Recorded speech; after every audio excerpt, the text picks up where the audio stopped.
आदाब, मैं Mohammad Amjad Ali. Prime time में आपका खैर मकदम है। नाज़रीन इकराम, आज यानी कि 18 जनवरी 2023 को हैदराबाद के 8वें निज़ाम जनाब मीर बरकत अली ख़ान साहब उर्फ मुकर्रम जा बहादुर को सुपुर्द लहद किया गया। हैदराबाद की तारीख़ी मक्का मस्जिद के अहाते में जो उनके आबा व अजदाद मदफून हैं, वहीं पर उनकी वसीयत के मुताबिक जो है उनको सुपुर्द लहद किया गया है। इन दिनों में आपने बहुत कुछ सुना होगा मुकर्रम जा बहादुर के ताल्लुक से। आइए हम आज उनके ताल्लुक से गुफ्तगू करते हैं और गुफ्तगू में वो पहलुओं को सामने लाने की कोशिश करेंगे जो आम तौर पर ज़ेर बहस नहीं लाया जाता। हमारे साथ मौजूद हैं सीनियर सहाफ़ी व तजिया निगार जनाब सैयद इनामुर रहमान गयूर साहब। गयूर साहब, आपका बीबीएन चैनल पर खैर मकदम है। अमजद साहब, आपको, आपके नाजरीन को मेरा आदाब। आदाब। मैं सबसे पहले ये जानना चाहूँगा कि पहले निज़ाम से लेके 7वें निज़ाम नवाब मीर उस्मान अली ख़ान, शायद बीच में भी ऐसा हुआ होगा। उस्मान अली ख़ान साहब के बाद आज़म जाह और मौज़म जाह उनके बेटे थे। उनको उन्होंने 8वां निज़ाम नहीं बनाया, बल्कि उनके बड़े पोतरे मुकर्रम जा बहादुर को बनाया। ऐसा क्यों हुआ? एक शख्सी लगाव, मोहब्बत, एक उमंग की आ जाती है। एक वजह वो हो सकती होगी, जी। ऐसा समझा भी जाता है, क्योंकि जब उस्मान अली पाशा उस्मान साहबे की का जश्न सीमी मनाया जा रहा था, सिल्वर जुबली, तो उस वक्त उन्होंने अपने 3 साला पोतरे को उस गादी पर बिठाकर, जो उनकी थी, हाँ, उस गादी पर बिठाकर वो कितनी देर तक देखते रहे उसको, जी। और जो है दुआएं देते रहे और क्या क्या ख्याल रैया करते रहे कि कैसा शानदार लगता है, यूं है वो है। तो मतलब ये कि वो जरूर ऐसे ख्वाब देख रहे थे कि उनका पोतरा भी इस गद्दी पर बैठे। जी। उस वक्त उनके जहन में ज़ाहिर है उनके बेटे तो रहे होंगे कि वलीअहद बहादुर आज़म जा मीर हिमायत अली खां व आज़म जा बहादुर प्रिंस ऑफ बरार, उनके जी। बेटे तो रहे होंगे उनके जहन में। लेकिन ये एक शुरुआत थी जिसमें ऐसा जो है हुआ था। हुँ। लेकिन 1900, ये बात 1937 की है, और 1954 के आते आते मुल्क के हालात ही बदल गए। इनका राजपाट एक तरह से चला गया। जी, जी। हालांकि ये राष्ट्र प्रमुख थे हैदराबाद स्टेट के, लेकिन हैदराबाद डोमिनियन, निजाम डोमिनियन के जो है बादशाह तो नहीं रहे थे। हुँ। सन 54 में इन्होंने जो है ये ऐसा फैसला किया कि ये अपने बेटे को ना बनाकर जो है वो अपने पोतरे को H the Nizam of Hyderabad नामजद किया उन्होंने।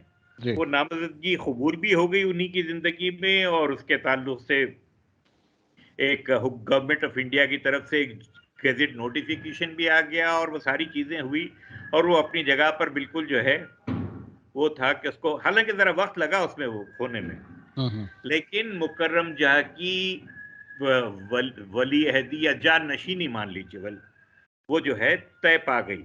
जी। उसमें लोग बहुत सारी क़ियास आराइयाँ करते हैं। उसमें कुछ ये भी था कि जो है प्रिंस ऑफ बरार से कुछ शिकायतें थी उनको। प्रिंस ऑफ बरार भी उन्हीं के बेटे थे, तो उनका भी अपना कर्रोफर था। फिर वो जो है वो भी हिज हाइनेस ही कहलाते थे, और हिज हाइनेस पहले से चूंकि कहला रहे हैं, हुँ। जो कि पहले कभी नहीं हुआ कि हुँ। वालिद जो है हिज एग्जॉल्टेड हाइनेस है और बेटे his highness the prince of Berar हैं। ऐसा पहले नहीं हुआ था, तो वो भी एक वजह रही होगी कि भाई ये तो है ही हिज हुँ। हाइनेस, जी। और जो है उनको क्यों ना, जो है मेरे पोतरे को क्यों ना नामजद करूं मैं। कुछ बाप बेटे में इख्तलाफात राय भी थी, हाँ, कुछ थोड़ी सी नाराजगी भी थी, कुछ हुकूमत हिंद की तरफ से भी कुछ ऐसा वो था जैसे वो अपनी कुछ शिकायतें दिखा रहे हो इनके ताल्लुक से। जी। ये सारी बातें इसी तरह की रेशा दवानियां हर दरबार में चलती हैं, इनके दरबार में भी चली होंगी, और उन्होंने उस वजह से उनको अपने पोतरे को नामजद कर दिया। उस मामले में ऐसा बहुत ज़्यादा देखने की ज़रूरत नहीं है अवाम उन्नास को।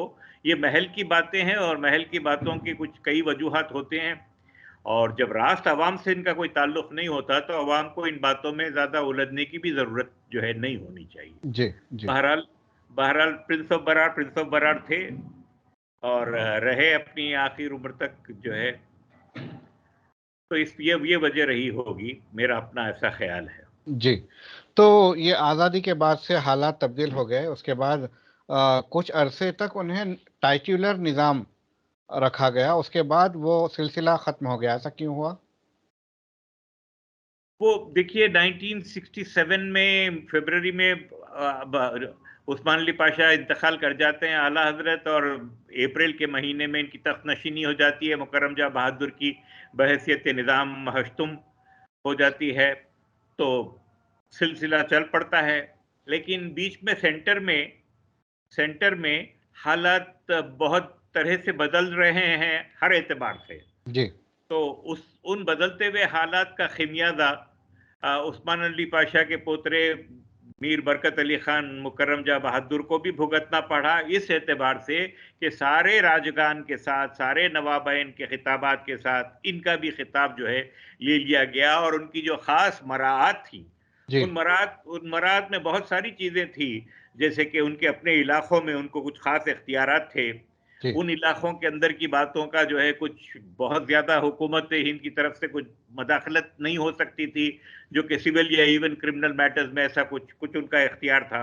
जी, इन लोगों के अपने अपने किए हुए कुछ बातें जो रास्त तौर पर हुकूमत के खिलाफ ना हो, लेकिन लेकिन किसी तरह से होते हैं, या क्या कहते हैं, लोगों को नागवार गुजरते हों, जो शाहाने वक्त जो उस वक्त दिल्ली में थे जी, उनको जी। नागवार गुजरते हों, तो वो बरात के तहत वो नागवारी का इजहार उनके खिलाफ नहीं किया जा सकता किसी तादीबी कार्रवाई के तहत। हुँ, तो ये भी एक वजह थी। तो ये बयानियां जारी करके कि भाई इन सारे नवाबगान राजगान को की देख रेख में और इनको जो है पैसा देने में, वजीफे देने में हुकूमत का बहुत सरफा हो रहा है, और हुकूमत गरीब है और उसके पास इतना जो है ज़र मबादला नहीं है कि वो जो है दे सके, क्योंकि इन लोगों के जो पेंशन थे वो पाउंड वगैरह में भी जो है फिक्स हुए थे। अच्छा। तो वो मुनासिबत से वो उस चीज को एक बहाना बनाकर इंदिरा गांधी साहिबा ने सन 71 में इन लोगों की बरात को खत्म कर दिया, जिसे प्राइवी पर्सेस कहते थे। प्राइवी पर्सेस में इन लोगों को सालाना माखूल पेंशन भी मिलती थी, और जो है इन लोगों के खास मराहत भी थे, इनका अपनी गाड़ियों के ऊपर इनके नंबर प्लेट, इनके और तरह के बहुत सारी चीजें, इनकी मिल्क के ऊपर, इनकी जायदादों के ऊपर इनका मुकम्मल जो है तसर्रुफ, और ऐसी बातें। तो उसको जी, खत्म किया इंदिरा गांधी ने, लेकिन इसका ताल्लुक मेरी अपनी जाती राय में, मेरी अपनी मालूमात की मुनासिबत से, वो खालिसतन जो है उसका माली माशी जो है उसका ताल्लुक नहीं था। सियासी नौयत की भी वजूहात थी जिनकी वजह से ऐसा किया गया था। कांग्रेस पार्टी को, खुसूसन इंदिरा गांधी को, कई हिंदुस्तानी मुकामात में इस तरह का खौफ लाहक हो रहा था कि वहाँ की महारानियां इनके काम में रुकावट डाल सकती हैं, इनके खिलाफ सफारा हो सकती हैं। चुनाचे ऐसा हुआ भी। महारानी गायत्री देवी ऑफ जयपुर ने गालिबन सन 62 के इलेक्शन लड़ लिए थे हुँ, और काफी का शानदार ऐसी कामयाबी हासिल की थी कि जिसकी मिसाल जो है दे रहे थे, जॉन एफ कैनेडी ने उसकी तारीफ की थी कि भाई हुँ, ऐसी हुँ, कामयाबी मिली है इनको। हाँ, और क्या कहते हैं, महारानी of Rajmata of Gwalior Madhavrao Scindia साहब की जो वालदा थी, उन्होंने वो सियासी, उनका जोर बहुत था, और भी कुछ महारानी साहिबान थी जिनकी वजह से इंदिरा गांधी को ये खौफ लाहक होने लगा कि ये इनको टक्कर दे सकती है। अच्छा। ये सियासी बातें हैं, जिसका साफ पकड़ में लाए जैसी बात नहीं है, मगर जो सियासी हालात के तहत जिस तरह की जहन आराइयां होती हैं, वो उनका उनका था। क्या मुकर्रम जहाँ बहादुर भी सियासी मैदान में कदम रखने के बारे में सोच रहे थे? अगर कभी ख्याल आया भी होगा, इनको कहा तो बहुत गया होगा, और सही पूछो तो इनको तो हुकूमत हिंद की तरफ से भी कहा गया होगा कि आप जो है सियासत में आए, हुँ, लेकिन उसके कोई वाज़ेह शवाहिद मेरे सामने तो नहीं आए। मैं बाकायदा तौर पर तो नहीं जानता, जी, लेकिन मुझे ये मालूम है कि इनको हुकूमत हिंद, बिलखुसूस हुकूमत पंडित जवाहरलाल नेहरू और उसके बाद काफ़ी हद तक खुद इंदिरा गांधी इनको अपने साथ रखना चाहती थीं, और बहुत ज़्यादा अच्छे मुकाम पर लाकर जो है रखना चाहती थीं, ताकि जो है बैरून हिंद, खुसूसन मुस्लिम ममालिक में भी जी, हिंदुस्तान का इमेज अच्छा रहे, उनकी शोहरत अच्छी रहे। जी, जी, चुनाचे इनको एम्बेसडर बनाने की बात की गई, इनको हुँ, इंदिरा गांधी ने वाइस प्रेसिडेंट तक बनाने का जो है इशारा दिया, ये तक कहा कि उससे आगे भी बात जा सकती है हुँ, हुँ, जैसे प्रेसिडेंट बनाने की, लेकिन ये राजी नहीं हुए। क्या वजह हो सकती है राजी नहीं होने की? इनका मिजाज कुछ अलग सा था और वो उस तरह के काम के लिए अपने को राजी नहीं कर पा रहे थे। लेकिन बड़ी अजीब बात है, अजीब नहीं भी होनी चाहिए गौर करके देखो तो, क्योंकि सिपाही का बेटा दर बेटा दर बेटा दर बेटा पुश्तैनी सिपाही, सौ जी पुश्त से है पेशा है आबा सिपाहगिरी, ये कहा शायर ने। तो हम्म इनके 100 पुश्तों से नहीं भी रहा सिपाहगिरी तो कईयों पुश्तों से सिपाहगिरी रहा। जी लेकिन कमाल की बात यह है कि ये जो है सूफी मनुष्य लोग थे। हम्म ये लोग साहिब सिलसिला सोहरवर्दिया खानदान शहाबुद्दीन सोहरवर्दी से जाकर इनका डायरेक्ट सिलसिला जो है मिलता जी था, जी और ये उनकी औलाद में थे, और ये उनसे जाकर उनका सिलसिला हजरत अबू बकर सिद्दीक से जाकर मिलता था। जी एक मौके का फायदा उठाकर एक बात आपके गोश गुजार कर दूं, आपके सामईन के गोश गुजार कर दूं। अजीब इत्तेफाक की बात है कि जब ये 14 तारीख को उनका इंतकाल हुआ तो हमारे घर पे एक जो है जिक्र की मजलिस हो रही थी, फातिहा की मजलिस हो रही थी दोपहर के वक्त। और जो है अक्सर हो जाता है ऐसा एहतमाम बेगम की तरफ से, बेटे साहिबान की तरफ से, वो लोग भी जो है कर लेते हैं। तो मुझे जी ये तो मालूम था कि हो रही है वो महफिल, हम्म लेकिन मुझे ये नहीं मालूम था कि उसके अंदर और क्या जो है मंशा है। लेकिन मैंने जब जो है अ, उनसे मुफ्ती साहब से दुआ की गुजारिश की कि हमारे हैदराबाद के ताजदार जो है वो गुजर गए और उनकी मगफिरत के लिए भी दुआ करें आप, और उन्होंने दुआ की, तो वो खो चुकने के बाद हम्म मुझे जब पता चला कि उस वक्त जो है हजरत अबू बकर सिद्दीक की भी फातिहा हो रही थी। जी और अजीब बात यह है कि उनकी फातिहा के वक्त उनकी औलाद में हम्म फिर बरकत अली खां, हम्म इनकी भी जो है फातिहा पढ़ी गई उस ज़िमन में। जी तो ये यकीनन बात एक साबित होती है कि इनका सिलसिला सही था हम्म और ये लोग जो है सही थे। इनको हालात, वाक़यात इनके जो है साज़गार नहीं रहे, कभी अच्छे कभी बुरे। हर किसी के साथ होते हैं वक़्त, बुरा वक़्त, अच्छा वक़्त सबके साथ आता है। जी इनके साथ भी आया होगा। जी लेकिन ये बात तो मानना पड़ेगा कि ये साहिब सिलसिला लोग थे और इनको बड़ा फ़ख्र भी था अपने साहिब सिलसिला होने पर। हम्म और ऐसा करके जी अ, ऐसा करके जो है ये अ, अपनी अपने अपने कम से कम इनकी जो अपनी कारकर्दगी रही अपनी रियाया के तई, जो कारकर्दगी रही अपनी रियाया के तई, उसमें इन लोगों ने ये बात का बड़ा ख्याल रखा कि हमारा सिलसिला क्या है, हम कौन लोग हैं और हमारे से क्या तवक्कुआत हो सकती हैं अवाम की, रब्बुल इज़्ज़त की, उनके हबीब की और जो है इनके अपने बुजुर्गों सल्लल्लाहु की। अलैहि वसल्लम वो जी सारी जो चीज़ें हो सकती थी उसके ताल्लुक से इन्होंने जो है बहुत वाज़े तौर पर सबूत छोड़े कि ये बड़े रियाया परवर, इंसान दोस्त, नेक फितरत और जो है उमूमी तौर पर बहुत ज़्यादा अच्छे लोग थे। जी जी जी। आपने बताया कि वो अपना मुकाम बताते थे, रियाया परवर थे और बहुत सारे, हालांकि सल्तनत तख्त ताज सब छीन गया था, दूसरे ऑफर्स आए, इन्होंने कबूल नहीं किए, मगर जो रियाया परवरी का सिलसिला था वो जारी व सारी रहा। ज़रा आप मुकर्रम जहाँ बहादुर के अवाम के लिए खिदमत को ज़रा थोड़ा बताएं। तो मैं ये आपने सवाल किया कि फिर ये बात जानने के बाद भी रियाया पटवारी का क्या जो है आदम रहा। मैं समझता हूँ रियाया पटवारी के आदम के ताल्लुक से पहली बात, इनकी जो बायोग्राफी, एक बड़े सहाफ़ी भी थे, एम्बेसडर भी रहे, ऑस्ट्रेलिया नजात थे और बहुत सारे उनकी और भी खूबियाँ हैं उनके काम के ताल्लुक से। विलियम डैरलिम्पल जैसे आदमी ने भी जो है उनकी तारीफ की, उनके काम की। तो ज़ेब्रोस्की का ये कहना था कि जो है ये इनकी इनकी रियाया परवरी अपनी यूं तो जारी सारी रही, इस हद तक रही कि ये इनके तख्तोताज छिन जाने के बावजूद भी इन्होंने पाया कि 14,000 15,000 लोग इन पर किसी न किसी तरह से, उन लोगों का मदार इन पर है, क्योंकि उनकी रोजी रोटी इनके जरिए चलती थी, इस खानदान के जरिए चलती थी। तो वो सारा बोझ ये बहुत जमानों तक जो है बड़ी खुश दिली, खुश मिजाजी से उठाते रहे कहना चाहिए, क्योंकि इन्होंने कभी यह जाहिर होने नहीं दिया कि ये बोझ उन पर है। और फिर इनके दादा हजरत मीर उस्मान अली पाशा के गुजरने के बाद जो बहुत सारी एस्टेट ड्यूटी, डेथ ड्यूटी वगैरह जो उनको जो है उनके गले पड़ गई, वो बहुत ज़्यादा उनके लिए तकलीफ का बास बन गई एक हम्म तरह से। लेकिन ये तसव्वुर करना कि उसकी वजह से वो बहुत ही जो है मफलूकुल हाल हो गए, खुदा न खास्ता ऐसा ना कभी था, ना जो है हो सकता है सख्त लफ्ज़ इस्तेमाल कर लिया होगा मैंने मफलूकुल हाल, वैसा नहीं था, ऐसी तंगी तुर्सी भी जो है नहीं थी कि इनके हालात जो है इतने ज़्यादा ख़राब थे। लेकिन उन्होंने अपने से जैसा हो सका बहुत अच्छे रहन-सहन को जारी व सारी रखा और कब देखिए अब मिसाल के तौर पर ज़ेब्रस्की ये कहता है कि जो है 60 तो मोटर कारें थी इनके जो है गैराज में, मगर उनका गज़ब का खर्चा होता था, पाउंडों में भी उनका खर्चा हज़ारों लाखों पाउंड में जो है चला जाता था। जी। मगर हकीकत ये थी कि मुश्किल से चंद गाड़ियाँ जो है काम वर्किंग कंडीशन में रहीं। हुँ, हालाँकि ये खुद बड़ा टेक केयर करते थे और वो बड़ी दिलचस्पी लेते थे उनकी अपकीप में। तो ये ऐसे और बहुत तरह की वजूहात थी जो यकीनन इनके ऊपर एक फाइनेंशियल ड्रेन का जी, बायस बन गई। जी।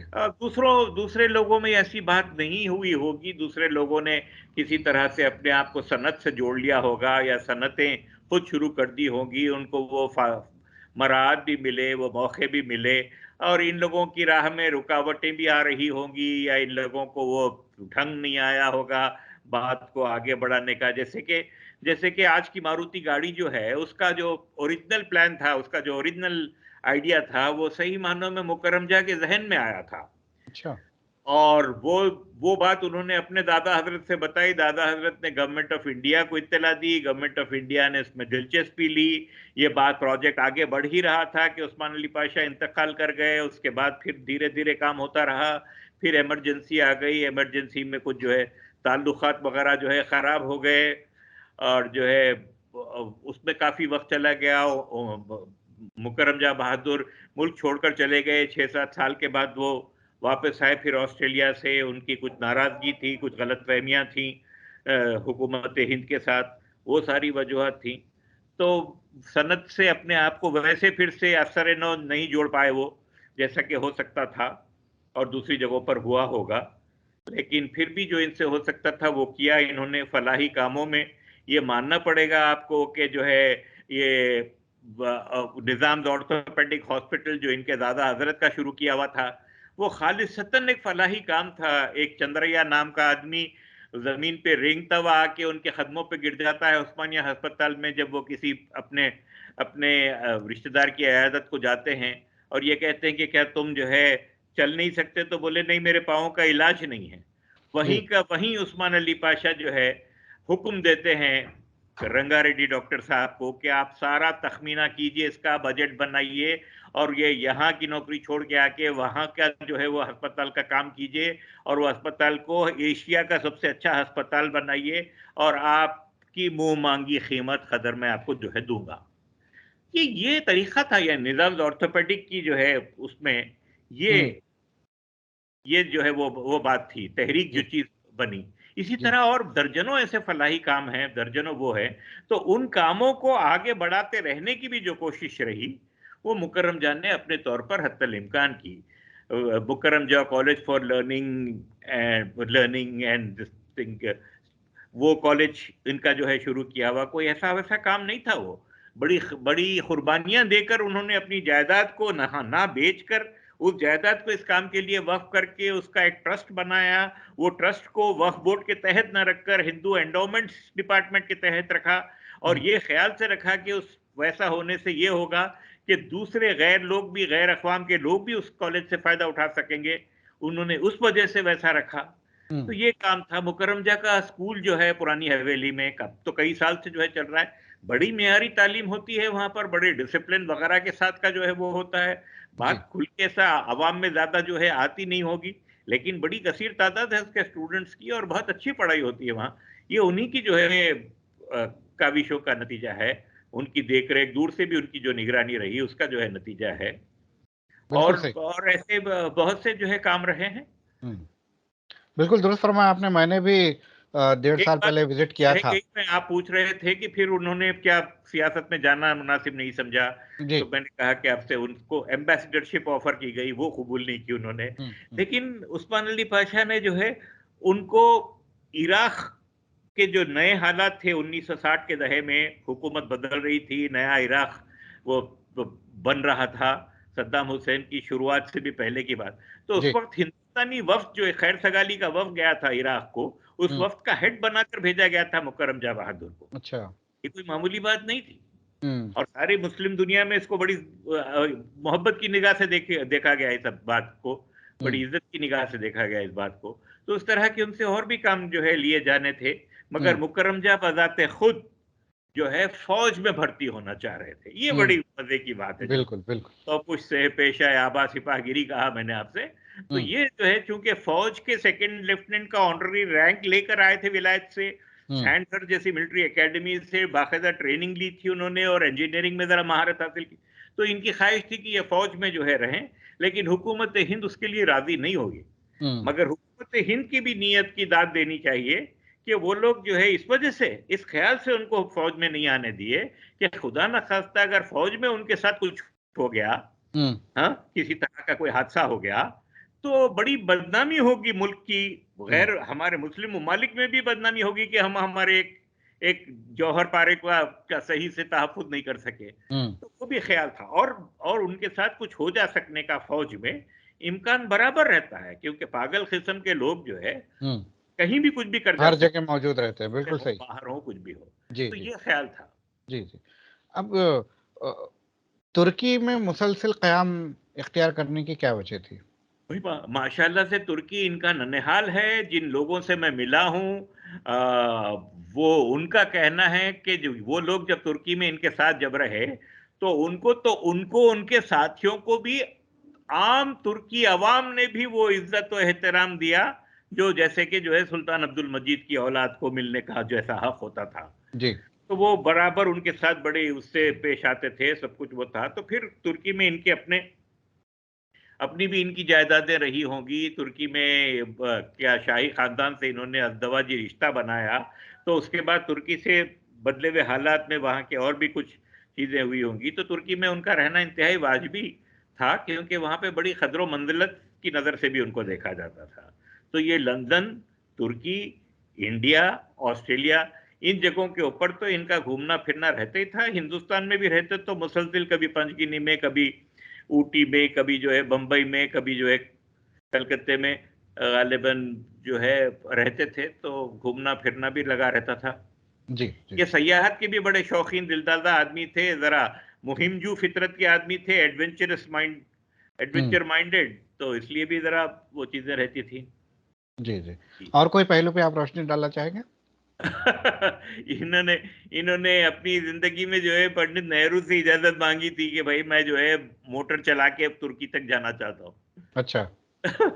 तो उन्होंने कहा कि नहीं साहब, इसको भूल जाओ, ये खतरे वाली बात है, इसमें बड़ी परेशानियां जो है रहेंगी। लेकिन पंडित नेहरू, फिर इंदिरा गांधी और फिर राजीव गांधी, इन सब लोगों ने उनके अदब एहतराम और उनसे मोहब्बत के मामले में कोताही नहीं की। ये बात बड़ी काबिल जिक्र है। जी। उन लोगों ने, पंडित नेहरू तो उनको अपने साथ ही ठहराते थे पीएम रेजिडेंस में, इंदिरा गांधी के वक्त भी वो ठहरे। हाँ, और राजीव गांधी जब थे तो उन्होंने इनसे ख्वाहिश की कि मैं आके आपसे मिलना चाहता हूँ, आप वक्त दीजिए मुझे। तो इन्होंने कहा कि आप क्यों आएंगे मिलने, आप कहाँ आ रहे हैं, कब रुकेंगे, आप बताइए कहाँ रुकेंगे, आप बताइए, हम वहां आते हैं। तो नाते वो गए लेक व्यू गेस्ट हाउस में मिलने, और अच्छा। राजीव गांधी ने इन पर, एनटीआर पर इनको फौकियत देकर इनसे पहले मिले एनटीआर। अच्छा। तो ये प्रोटोकॉल ऐसा भी मिला उनको, हुँ। दुनिया भर में भी अच्छा प्रोटोकॉल मिलता था। और जी। काबिल आदमी भी थे, बेहतरीन ज़बानें बोलते थे, फ्रेंच, टर्किश, इंग्लिश बहुत अच्छी बोलते थे। शायद निस्बतन उर्दू कमज़ोर रही तो रही होगी उनकी, हुँ। लेकिन पढ़ने लिखने के मामले में नहीं है, पढ़ाई वगैरह में बहुत तालीम याफ्ता आदमी थे, और इल्म से, मालूमात से जो है अपने को जोड़े हुए रखते थे। जी। कुरान और जो है तारीख वगैरह का मुतालिया भी इनका काफ़ी काफ़ी माकूल था, काबिल कदर था, मैं कहूँगा। जी, जी। सूफियाना एक मिज़ाज का एक कोई वक़्त मुज़ाहिरा? जी। सूफियाना मिज़ाज का कोई मुज़ाहिरा? नहीं, अजीब इत्तेफ़ाक है देखिए कि अब हम जो रिकॉर्ड कर रहे हैं ये प्रोग्राम, उस वक़्त उनकी तदफ़ीन हो रही है मक्का मस्जिद में, और पहुँची वहीं पे ख़ाक जहाँ का ख़मीर था, बोले जैसी बात, कि बिल्कुल। जो है तुर्की से फिर यहाँ आए और आकर फिर यहाँ उनकी तदफ़ीन हुई। उनकी आला ज़र्फ़ी है, उनकी अपने वतन से मोहब्बत का ऐलान है कि किस तरह उन्होंने चाहा था कि उनकी तदफ़ीन यहाँ हो। जी। चुनांचे वैसा ही हो रहा है, अल्लाह ताला उनसे राज़ी है। हमारी दुआ है कि मालिक उनके और उनके अहलो अयाल के साथ हमेशा खैर के मामले करे और आमीन। उनकी जवार रहमत पे जगह दे। आमीन। आमीन। आपका बेहद शुक्रिया हमसे बात करने का। नवाजिश है आपकी, आपका भी शुक्रिया। आदाब। आदाब। नाज़रीन किराम, ये थे जनाब सैयद इनाम उर रहमान गयूर साहब, जो कि मरहूम मुकर्रम जा बहादुर साहब के ताल्लुक़ से काफ़ी कुछ इन्होंने बताया है, और जो आम तौर पर जो बातें गुफ्तगू में नहीं आती है, वैसी बातें हमने ज़ेरे गुफ्तगू लाई। उम्मीद कि आपको ये प्रोग्राम बहुत पसंद आया होगा। अगर पसंद आया तो लाइक ज़रूर कीजिए, और ज़्यादा से ज़्यादा अपने अहबाब में शेयर कीजिए, और हमारे चैनल को लाइक, सब्सक्राइब कीजिए, बेल आइकन को प्रेस कीजिए, ताकि हमारे प्रोग्राम्स बर वक्त आपको वसूल हो जाएं और आप उससे इस्तेफ़ादा कर सकें। आपको हमारे प्रोग्राम्स में अगर कोई एतराज़ होता है तो ज़रूर ब ज़रूर यूट्यूब के कमेंट्स के ज़रिए हमें इत्तला दीजिए, ताकि हम अपने प्रोग्रामों में मज़ीद बेहतरी लाने की कोशिश करेंगे। हमें दीजिए इजाज़त। शब बख़ैर।